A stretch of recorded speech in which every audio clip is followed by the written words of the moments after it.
Assalamualaikum warahmatullahi wabarakatuh. Pada kali ini saya akan menjelaskan tentang implikatur. Kehadiran istilah implikatur tidak bisa dipisahkan dengan keberadaan sosok H.P.H. Grice ketika pada tahun 1967. Ia menggunakan konsep apa yang diimplikasikan dan apa yang dikatakan sebagai dua hal yang berbeda dalam suatu tuturan. Kedua konsep tersebut dalam pemikiran Grice merupakan bagian makna yang disampaikan penutur. Perbedaannya, apa yang dikatakan merupakan bagian makna yang tentukan oleh semantik kondisi kebenaran, sedangkan apa yang diimplikasikan merupakan makna yang tidak dapat dijangkau oleh kondisi keberadaan dan dengan demikian ia menjadi bagian pragmatik. Dalam pandangan Grice, implikatur secara garis besar dapat dikelompokkan ke dalam dua kategori, yaitu implikatur percakapan dan implikatur konvensional. Perbedaan keduanya terikat kuat oleh konteks percakapan, sedangkan implikatur konvensional bebas dari ikat. Terkait dengan dikotomi implikatur tersebut, Leach 1989 mengetengahkan implikatur jenis ketiga, yaitu meta-implikatur. Berbeda dengan dua jenis yang sudah disebutkan sebelumnya. Meta-implikatur tidak terikat oleh konteks percakapan dan konveksi. Yang pertama yaitu implikatur percakapan. Hakikat dari indikator implikatur seperti yang dinyatakan oleh Suhartono 2005 dapat diperjelas dengan memanfaatkan ilustrasi yang saya akan ucapkan. Dalam percakapan ini, menurut A, kawan saya itu kalau sudah habis ujian biasanya dia akan country. Terus yang B itu menjawab, tadi sampean saya cari-cari nggak ada, Denny sudah jindul juga sudah. Bila dihubungi dengan pendapat Yule 1998 bahwa dari segi struktur, tindak tutur terdiri atas tindak tutur langsung dan tindak tutur tidak langsung. Baik, di sini saya akan menjelaskan implikatur percakapan sebagai istilah teknis bidang pragmatik.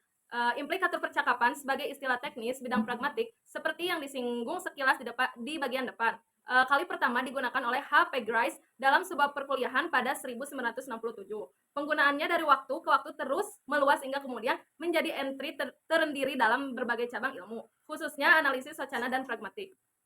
Dalam kajian pragmatik, implikatur percakapan lebih mendapatkan perhatian bila dibandingkan dengan implikatur konvensional. Sebagaimana tampak dari posisinya yang disejajarkan dengan fenomena lain pragmatik, misalnya deiksis, presuposisi, tindak tutur, dan struktur percakapan. Ciri-ciri implikatur. Bila dikaji lebih dalam, setidaknya terdapat 4 kriteria yang dapat digunakan untuk membedakan implikatur percakapan dengan fenomena pragmatik yang lain. Keempat kriteria tersebut adalah A. Bergantung pada konteks, B. Dapat dibatalkan, C. Tidak dapat dilepaskan. Baik, yang selanjutnya di sini saya akan menjelaskan tentang mekanisme kemunculan implikator percakapan. Nah, implikator percakapan pada dasarnya merupakan dampak aktivitas percakapan yang bermekanisme tertentu gitu ya. Adapun dengan beberapa lain sejalan dengan pernyataan Cruz 2000, implikator percakapan dapat muncul melalui dua mekanisme nih. Yang pertama apa yang biasa dinamakan yaitu tentang implikator standar atau bisa standar. Jadi implikator yang pertama itu menjelaskan tentang implikator standar dan pelanggaran mekanisme. Jadi di sini ada dua. Yang pertama tentang implikator standar dan yang kedua tentang pelanggaran mekanisme. Dan selanjutnya di sini saya akan menjelaskan tentang mekanisme implikator percakapan standar. Adapun dengan ciri-cirinya, implikator standar menurut GUS 2000 adalah yang pertama, tidak ada satupun maksim yang dilanggar oleh penutur, dan yang kedua adalah hubungan proposisi penutur dan petutur terlihat tidak relevan gitu ya dalam kaitannya dengan hal itu gitu. Namun dengan hubungan proposisi dalam penutur A dan B pada unit percakapan nih, saya akan mencontohkannya gitu, dapat digunakan sebagai bahan analisis. Misal ada yang bertanya, misal si A bertanya, ibu ketua sudah hadir, terus si B itu menjawab gitu ya, ada orang tua mahasiswa. Nah, dengan jawaban bahwa si B mematuhi maksim relevan gitu ya, adalah hadir gitu. Jawaban B tersebut mengimplikasikan bahwa ibu ketua jurusan itu sudah hadir gitu ya. Tetapi beliau tidak bisa menerima penutur karena ada orang tua mahasiswa gitu ya yang menjadi tamu beliau gitu.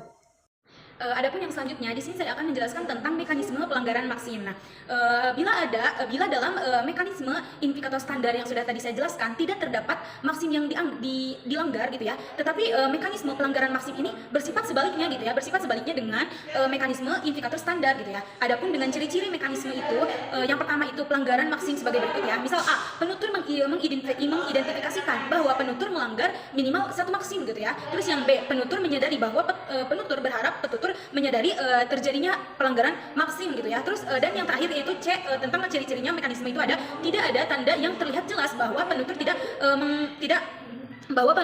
memperhatikan prinsip kerja sama gitu ya. Nah, itu yang sudah tadi saya jelaskan dari A sampai Z tentang ciri-ciri mekanisme menurut Thomas 1998 dan Cross 2000 gitu ya teman-teman. Terima kasih.